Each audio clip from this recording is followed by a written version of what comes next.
Corona के बारे में जो है इसलिए इम्पोर्टेंट हो गया इस समय, क्योंकि हमारे पास ऑक्सीजन नहीं बची, बेड नहीं बचे, वेंटिलेटर नहीं बचे।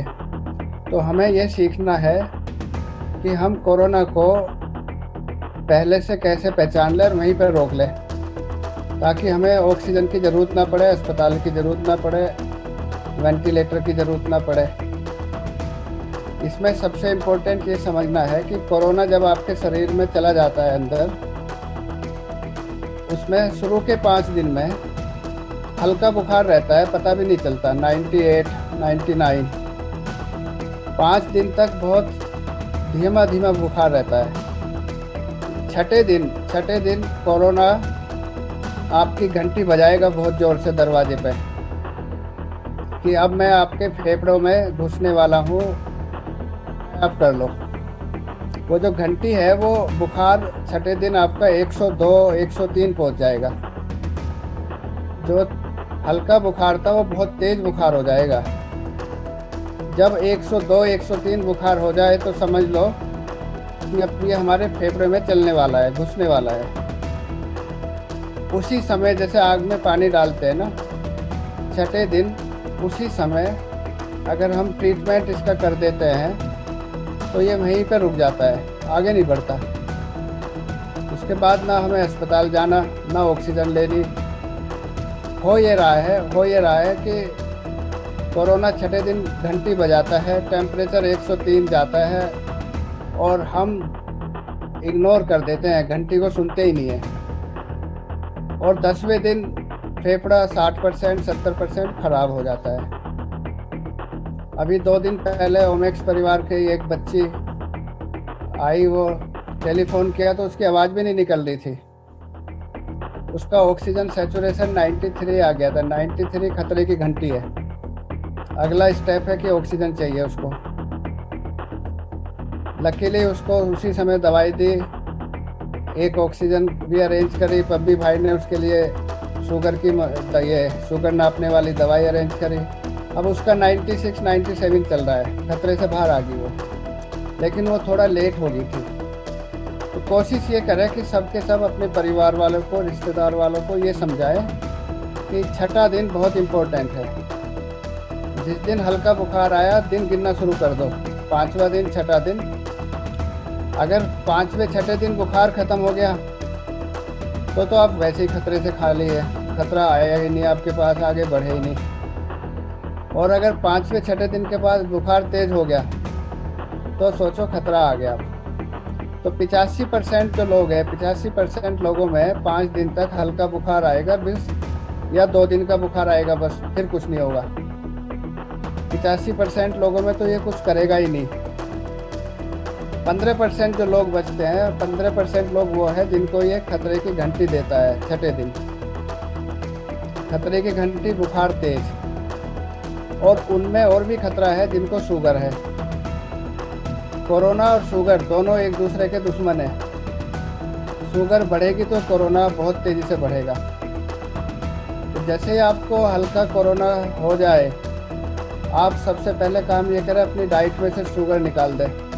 चावल बंद, चपाती बंद, आलू बंद, शुगर बंद, चाय भी बिना शुगर के। 10 दिन तक बिल्कुल शुगर के हाथ ना लगाए। शुगर बढ़ेगी तो कोरोना बढ़ेगा।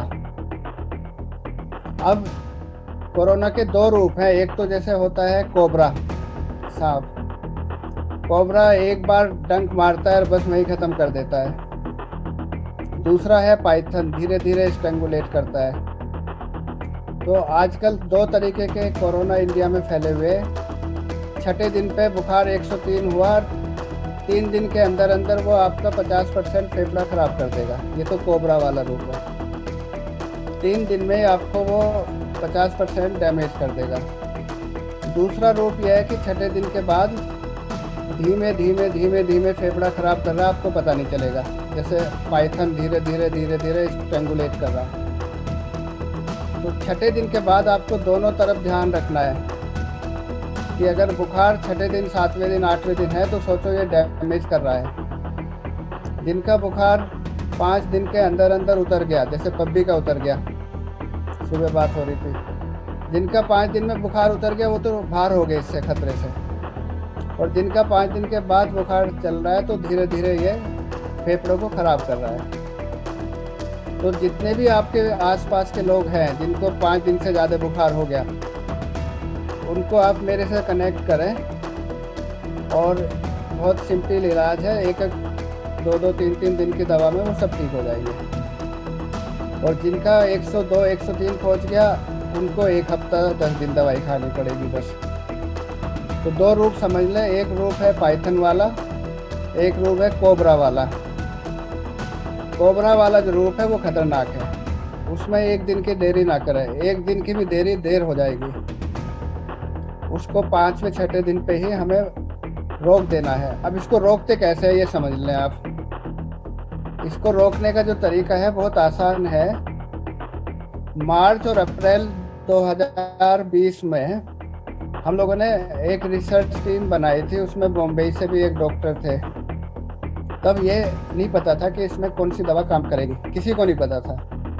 अचानक हमारे पास 4 मरीज जिनकी डेथ हो चुकी थी, उनकी बॉडी से जब पोस्टमार्टम किया तो उनके फेफड़ों में जाके पता चला कि वहाँ पे खून के छोटे छोटे थक्के बन रहे थे फेफड़ों में।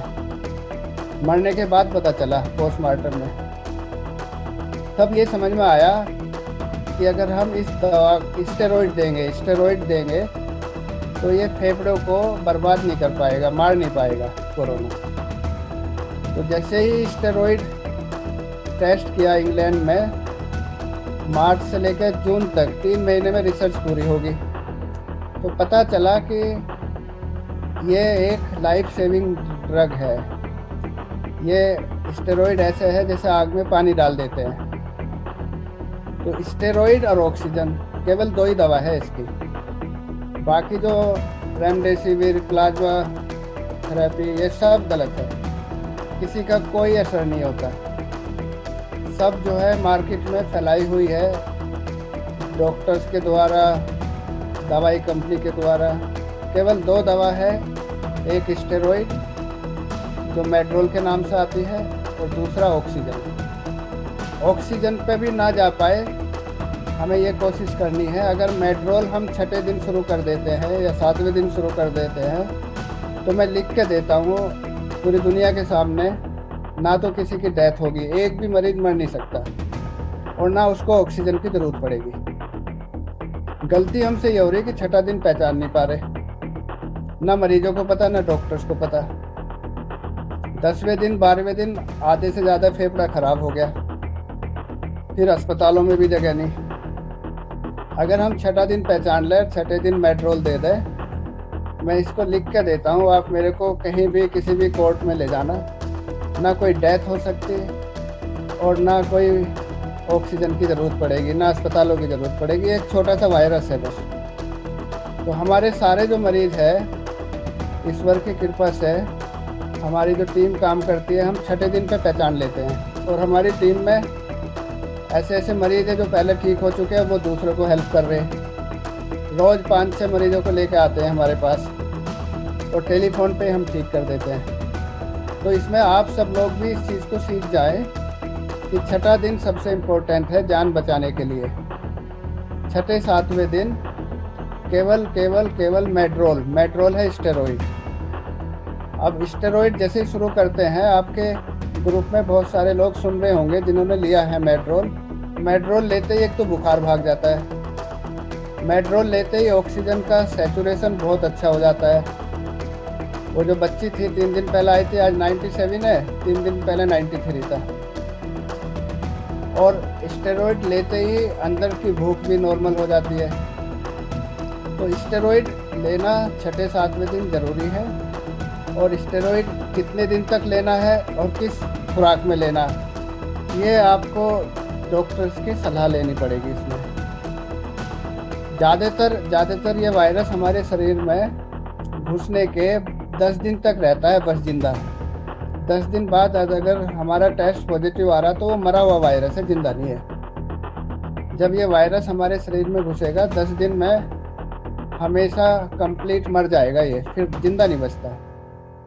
तो ज़्यादातर इलाज हम 10 दिन तक देते हैं। कुछ लोगों में 10 दिन से ज़्यादा ज़रूरत पड़ सकती है, जिनके फेफड़े ज़्यादा खराब हो गए। 10 दिन बाद में हमारी बॉडी इसको मार के शरीर से बाहर निकाल देती है। अब इलाज को और अच्छी तरह से समझो। इसका इलाज इस तरीके से है, जैसे कि घर में 10 कमरे बने हुए और एक कमरे के छोटे से हिस्से में आग लगी। अगर उस पर उसी समय हमने 1 बाल्टी पानी डाल दिया तो आग बुझ गई, और अगर हमने देखा नहीं है तो एक कमरे से दूसरे में, उस समय बाल्टी से पानी नहीं चलता, फिर तो आपको फायर ब्रिगेड बुलानी पड़ेगी। तो सबके साथ यही हो रहा है। जितने भी कोरोना के मरीज हैं, छठे दिन उनको पता नहीं चलता, 10वें दिन आग इतनी फैल जाती है, फेफड़े गलने लगते हैं। तो आग में पानी डालने की जो दवा है वो है स्टेरॉइड, मेड्रोल के नाम से आती है इंडिया में। मेरी रिक्वेस्ट ये है कि 2-3 दिन में मेड्रोल जो है, मुझे जो लग रहा है वो इंडिया में ख़त्म हो जाएगी मार्केट से। ऐसा मुझे महसूस होने लगा कि जब भी अभी मैं मरीज़ को बोलता हूँ तो मिल ही नहीं रही कहीं पे। तो मेड्रोल सबसे सस्ती दवा है, महंगी नहीं है, 3-3, 4-4 रुपए की कुल आती है गोली। तो वो जो लोग इन्फेक्टेड है वो अपने घर में संभाल के रखे इस दवा को। बस इतना मेरे से पूछ लो कितने दिन लेनी, कितनी डोज लेनी मेड्रोल। जिनको शुगर है उनकी शुगर की दवा जब तक ये इलाज चलेगा बढ़ानी पड़ेगी। अगर वो 1 गोली खा रहे तो हो सकता है उन्हें 2 गोली देनी पड़े बस। जब इलाज ख़त्म हो जाएगा शुगर वापस वहीं आ जाएगी जहाँ पहले थी। तो शुगर वाले को इतना ज़रूर ध्यान रखना है कि शुगर की दवा बढ़ानी पड़ेगी। जिनको ब्लड प्रेशर है, इसमें ब्लड प्रेशर थोड़ा बढ़ सकता है, तो ब्लड प्रेशर की दवा बहुत थोड़ी सी बढ़ानी पड़ती है बस। तो ओवरऑल जो इलाज है वो 10 दिन से लेकर 2 हफ्ते होगा ज़्यादा से ज़्यादा। छठे दिन में जिसका इलाज हो जाएगा वो खतरे से खाली, उसको खतरा नहीं आएगा बिल्कुल भी। जो जितना देर से आएगा, जो जितना लेट आएगा, उसका खतरा उतना ही ज़्यादा है। ऑक्सीजन सैचुरेशन अगर आपका 93 से नीचे है तो आप डेंजर लाइन से, पानी ऊपर चला गया बाढ़ का जैसे होता है ना, आप खतरे में आ गए। 93 से नीचे मत आने दो। 93 से ऊपर रखने के लिए उपाय यह है कि समय पे मेड्रोल शुरू कर दो। इसमें जो सवाल यह है कि इतनी सारी डेथ क्यों हो रही, क्योंकि मरीजों को ये पता ही नहीं है कि हमारा दिन कौन सा है। मरीजों को ये पता ही नहीं कि हमारे फेफड़ों में पहुंच गया नहीं पहुंच गया। मरीजों को ये पता ही नहीं है कि फेफड़ों में पहुंच गया तो कितना फेफड़ा ख़राब हो गया हमारा। मरीजों को ये पता ही नहीं है कि दवा कौन सी लेनी है। सारे के सारे डॉक्टर्स ने 15-15 लिस्ट बना दी दवाइयों की, और वो दवाइयाँ एक डॉक्टर दूसरे को कट एंड पेस्ट चल रहा। वो नर्सों को पकड़ा देते हैं, डॉक्टर मरीज़ के पास भी नहीं आता, टेलीफोन किया, नर्स ने वो दवाई दे दी। अब उनमें एक भी दवा काम की नहीं है। उनसे पेट और ख़राब हो रहा है, किडनी ख़राब हो रही। तो इसमें क्या हो गया कि अंधविश्वास सबसे तेज़ी से फैलता है। अंधविश्वास में ये रेमडेसिविर जो है दुनिया में बंद है दवा। WHO ने कह दिया इसको नहीं दे सकते, लिख के दे दिया सितंबर 2020 में। और हमारे इंडिया में इसका 1-1 लाख में ब्लैक हो रही, जिसका कोई फ़ायदा नहीं है। तो अंधविश्वास ज़्यादा तेज़ी से फैलता है, और अंधविश्वास ने हमारे जो है ना 1/3 बीमारी को बढ़ा दिया। इतने मरीज अस्पतालों में ना होते अगर ये अंधविश्वास ना होता। अब 2-3 दिन से मैंने देखा कि डॉक्टर्स की टीम सब आके अखबारों में बता रहे हैं कि भाई ये रेमडेसिविर का कोई फ़ायदा नहीं है। लेकिन अब अंधविश्वास इतना फैल गया, उसको दूर करने में बहुत मेहनत करनी पड़ेगी। Can coronavirus reinfect the patient after earlier infection and recovery? Yes, after 6 months आराम से। जो एंटीबॉडी बनती है 6 महीने बाद ख़त्म हो सकती है, कुछ लोगों में 1 साल तक चलती है। तो आप ये ना सोचो कि आपको एक बार कोरोना हो गया पूरी ज़िंदगी दोबारा नहीं होगा, ऐसा नहीं है। 6 महीने 1 साल बच सकते हैं बस आप। सर एक और क्वेश्चन है, somebody who is infected and positive after recovery, how many days she can get vaccinated? Yes, आप उसको ना, क्योंकि जैसे वो इन्फेक्टेड हुआ उसकी बॉडी में ऑलरेडी एंटीबॉडी तो बन गई, तो आपको वैक्सीनेशन अगर 3 महीने बाद ले लें, 8 हफ्ते बाद, 12 हफ्ते बाद, वो बेटर है। क्योंकि वो तो 3-4 महीने तो ऑलरेडी एंटीबॉडी है आपकी। Fever is the only symptom? Very good. जो इसके सिम्टम्स है 90% लोगों में होंगे सिम्टम्स। फीवर होगा हल्का, गले में खराश हो सकती है, उसके साथ में शरीर में दर्द हो सकता है और टेस्ट चला जा सकता है। कुछ लोगों में जो टेस्ट होता है ना खाने का, वही नहीं पता चलता। कुछ लोगों में स्मेल नहीं पता चलेगी।